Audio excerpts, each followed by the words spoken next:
Welcome back to another episode of In Depth and Out Loud with me, Dubbz. Today joining us is Dr Anesu rather, and I mean like a real doctor, medical doctor, passionate about mental health, well-being, and she's here to talk us through it all. And she also actually has this amazing thing that she does, and I'm going to let her tell you all about it. Anesu, hi. Hi, Dubbz. Thank you so much for having me. Thank you. I know that we've spoken so much already, and we kind of like had to stop. Yeah. But just tell us exactly what it is that you do outside of being a medical doctor, and how this all came together from being a medical doctor, and now you are an advocate for well-being and mental health and all these beautiful things that I love, such as tranquility retreats that you offer. Yes.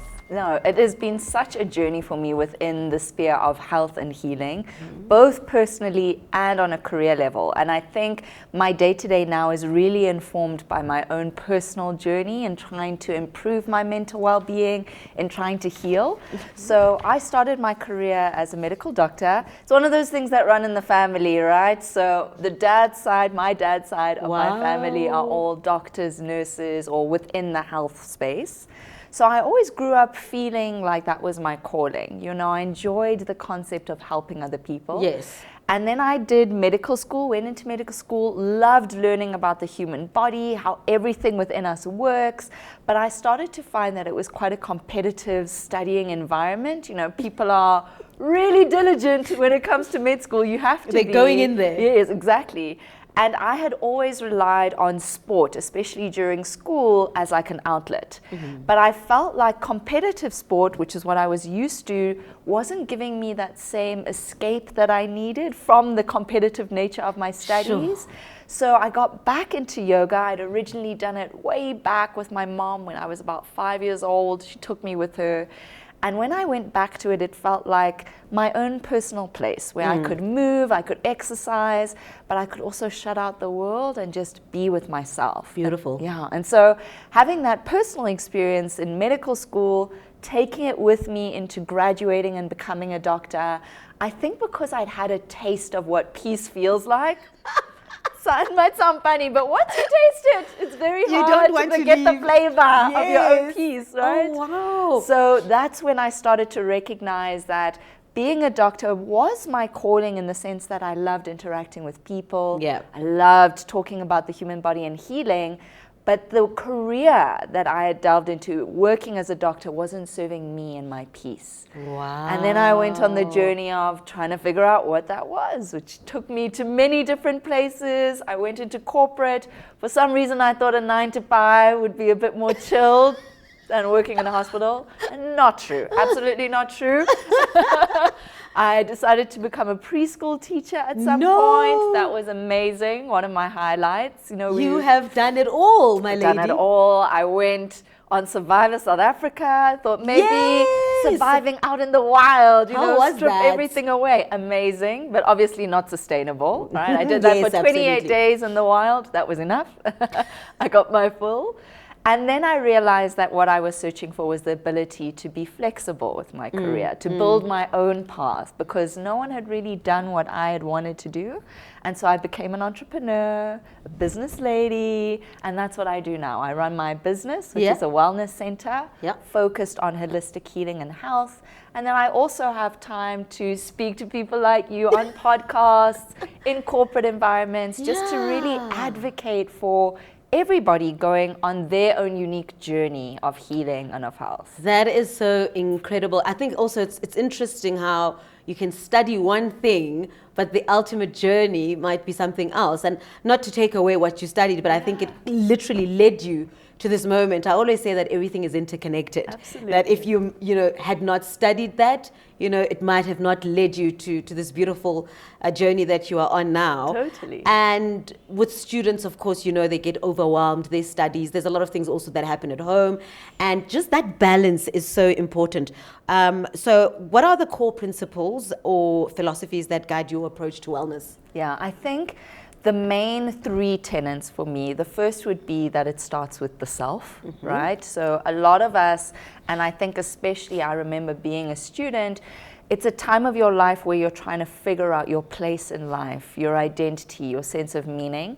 And often in those environments, we kind of search for those answers outside of ourselves, right? Maybe it's the certain career and the title that you're aspiring towards, or maybe you get into a relationship that you think is going to fill you up. Yes. But really, the key tenet there is connecting with yourself and going on the journey of having quiet moments of silence with yourself out in nature, in your room, to just understand what being with you feels like, and also what questions are arising within you that need answering. So that's the first tenet for me, is the self. The second is the present moment, right? And that's a hard one. That is so difficult. Being in the present moment, such a journey in its own right, and a skill I'm definitely still perfecting. But a lot of us spend so much time in a state of stress because we aren't in the right here and right now. You know, right here and right now, you and I are sitting on these great chairs, having a lovely conversation. But my mind, if it wanted to, could take me all the way to a past situation, an email that I responded to that maybe I should have chosen different words, or a conversation that maybe I should have phrased differently. Exactly. Yes. Or I could fast forward into the future and think about, oh, how are people going to receive this conversation? What's the rest of my week going to look like? Instead of just enjoying this moment, the present right moment. Here and right now. And that's another answer of wellness, is that our peace lies with us, within us, and within the present moment. And then I think the third one would be some aspect of integration and authenticity, because I went into my healing journey in Cape Town. I studied at UCT, and when I would go into yoga or mindfulness spaces, I was often the only person of color in those spaces. I couldn't really talk about race politics. There wasn't really a discussion about queer politics, gender politics, whatever it may be.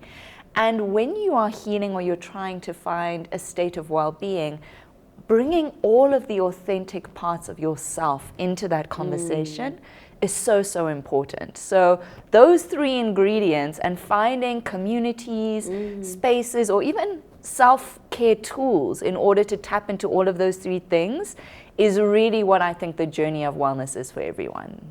Now, with you know, mental health and well-being, I think sometimes we overlook and we're like, it's not that important, you know. And I'm just like, how do we encourage people, young and old, to invest in well-being and mental health? And I say this because there was a period where I needed to be in that state of being alone, solitude, and I'm glad that you mentioned the be here in the moment, because we stress so much, and I think we stress mostly about the future, where I want to get this done, I want this, I want to achieve this, and it's all good. Nobody's saying don't do that, but sometimes you live in the future and you forget to live in the present and enjoy the now where you're actually in. And I literally had to go through this period of solitude, of just being alone, being with my own feelings and calming myself down.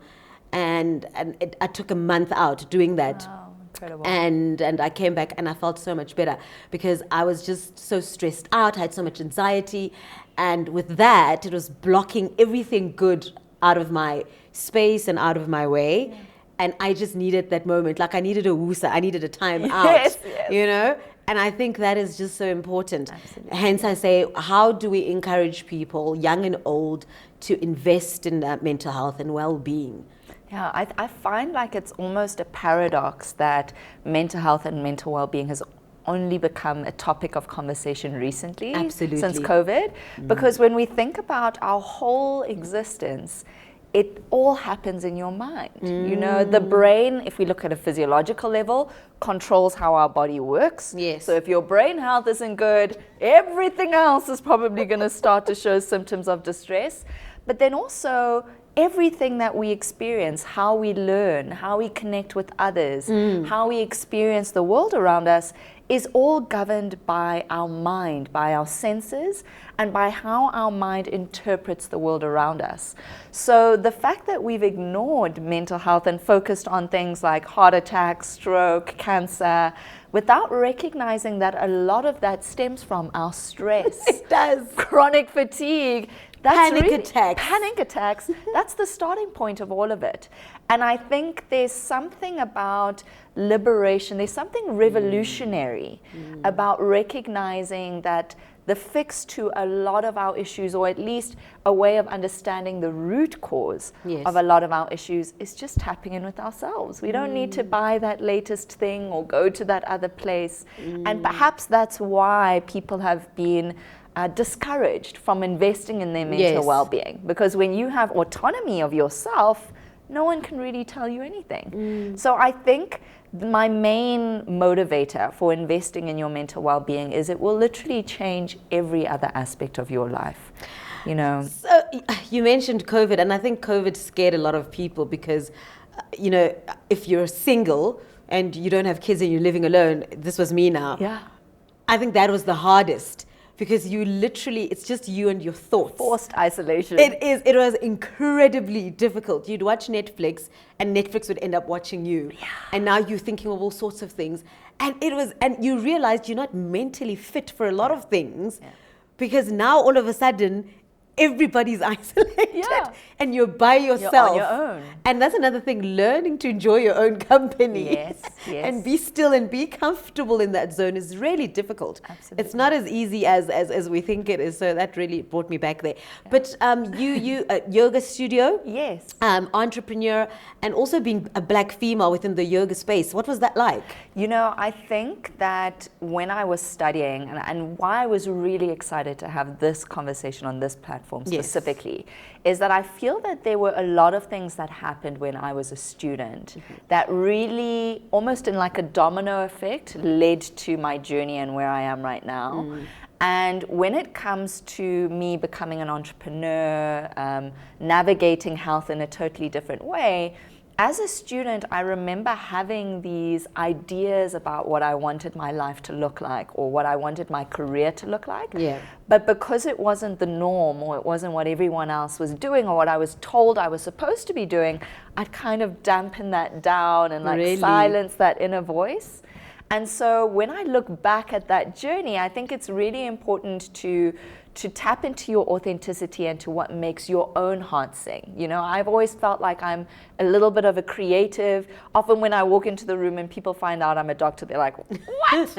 You don't strike me as that. And I think in med school, felt like I had to have one side of myself in one box and the other side of myself in another. And so being an entrepreneur, activating my political side of activism and advocacy in terms of inclusivity, sustainability, all within health, was really about me tapping into my authenticity and to the different parts of myself. And that's really what this journey has been. Speaking of students, what advice do you have for students who experience burnout or sometimes feel overwhelmed? First and foremost, it's normal. I think normalizing the human struggle is so important by having conversations about it and recognizing that you're not alone in feeling burnt out, lost sometimes, disheartened. So when it comes to that, take just 2 minutes at the start and at the end of your day to breathe deeply, to shut off the noise, turn off your phone, take those earphones out, come into the present moment and just watch your own breath. And that will often be the starting point of you learning how to regulate your stress. You may be recognizing that you need to reach out for help. Yes. How do you recognize that? Because sometimes you'll end up, breaking down and because you didn't realize that you actually now need mental health assist. Yeah, I mean, the first point of call is always having those moments with yourself, because what we do when we're stressed is we grab onto different distractions to keep us going. So if you in your stressful state are trying to think of a solution to your stress, you're not going to get there. You really need to create a moment of pause in your life. And it's often those moments of pause, even if it's just 1 minute, where you can say, you know what, I'm actually really struggling today. I need to speak to somebody. I'm not able to cope with this on my own. It might be affecting other parts of your life. That's a really good sign that you need to reach out for help. If your relationships are struggling, your marks are maybe struggling, or your attendance, those moments then become that red flag to say, okay, I actually need someone to hold someone else's hand for them to help guide me through this journey. Now, I mean, we would like for the students to get to a point where they know how to, take care of themselves, but what other life skills do you think they need to develop to ensure that, well-being is there and they understand it just in future and just as, adults? Yeah, wow, there are so many. I mean, I'm often one to say that I feel like life orientation should be a course in mindfulness and mental well-being. But we'll leave that for another conversation. Yes. But I think the first point of call here is really about, one, dedicating time to cultivating your emotional intelligence. Even if it's just the language of being able to talk about your emotions, describe what you're feeling, that's often the first point of call. So do some research into emotional intelligence, the labels and different terms for different emotions and how you can express them. The second, I think, is learning how to self-regulate. Yes. And that's what we've been talking about with mindfulness, right? How to come into the present moment, how to silence your thoughts. And often all that means is whatever you use as your point of escape, whether it's running, going to the gym, doing yoga, going out into nature, for example. Take a moment to incorporate mindfulness into what you're already doing by being fully focused in that. If you go for a jog, maybe you're always listening to a podcast while you're jogging. That's not necessarily helpful in terms of down-regulating your stress because your mind is still active. So while you're jogging, breathe deeply, focus on your body moving, and really be with what it is that you're doing. And I think those two things, learning about our emotions, but also bringing mindfulness into our daily routine, is really the best skills to start. And how would you say students can deal with setbacks and challenges? And I mean, not just challenges and setbacks, regarding schoolwork only, but just holistically, even, home stuff. Yeah, I think it's really useful to have an understanding and expectation that life is a balance and that it comes with struggle and failure. I don't think we talk about that enough. A lot of the time in healing spaces, it's all light and love and joy and gratitude. But life is the full range of our human experiences. So for me, at least, when I was a student, I would feel guilty about failing or struggling instead of recognizing that everybody has some form of failure in their life at some phase. So I think normalizing the struggle is really, really important. And then being able to talk through it, letting go of the shame and the guilt of that experience, giving yourself grace and speaking to somebody before it gets to the stage that it's a snowball of failure. And I think that those two things, giving ourselves a little bit of kindness and compassion. Yes, absolutely. While also not feeling like a failure is setting you apart from society, that you're the one person who's failing and everyone else is just succeeding doing at so life well all the around time. you. Yeah, I think that that's a really great way of cultivating resilience, encouraging people to push for their best, but then not having to whip yourself on the back when you don't reach the goals that you're trying to achieve. Beautiful answer. Where do you see the future of holistic wellness, and how can it be integrated into our daily lives, regular lives? Because that's what we want to see happen. Exactly what we want. I mean, I'm a big dreamer, a big thinker. So for me, what I hope for in the future when it comes to holistic well-being is seeing it incorporated into everything that we do. When you're listening to the radio or you're watching TV, maybe instead of an ad break, there's a break for you to take 5 deep breaths instead. That's guided through media, guided through technology. Things like the corporate spaces and workspaces, having places where you can meditate, where you can go and breathe, bringing that into the workspace. I mean, us being more intentional about what we're consuming, healthy living, being a part of what society gives us. I think that's the future that I dream of. It's a very high bar to reach, but it's good. It sounds lovely. I mean, it sounds great. Exactly. I think we're getting there, and I think the main thing is that we shouldn't see mindfulness as another to-do list on our list of things. Yes. It should be part of a everything lifestyle that you do. Exactly. While I'm talking to you now, I'm practicing mindfulness by just being with you now. Absolutely. I'm going to ask you questions. This is like a one-worder or one phrase. Are you ready? Okay, I'm ready. What's the best advice you've ever received? That quote, those who are crazy enough to think they can change the world usually do. That's my best advice. I love Follow that your one. crazy, basically. One book that changed your perspective. Eckhart Tolle's The Power of Now. Absolutely incredible if you want to learn about how to come into the present moment. That changed my life. Brilliant. Yeah. I'm going to look that one up. One habit that contributes to your success. Breathing deeply. Yeah. Whenever I can remember, I take a deep breath. It's helped me before giving talks to hundreds of people. It's helped me in my lowest moments. And it's simple and free. Best way you handle failure? A little self-pity party, a little Netflix and chill, allowing myself to be in those emotions. Yes. And then letting that rest, moving on and continuing. Love it. If you could time travel, what would you tell your younger self? I'd tell her that the destination and the finish line is sorted. It's all good. So she should just enjoy the journey. I love it. Dr. Anesu, thank you so much. I feel so woosad, if there's such a word. And that is how we wrap it up. It has been absolutely amazing chatting to Dr. Anesu.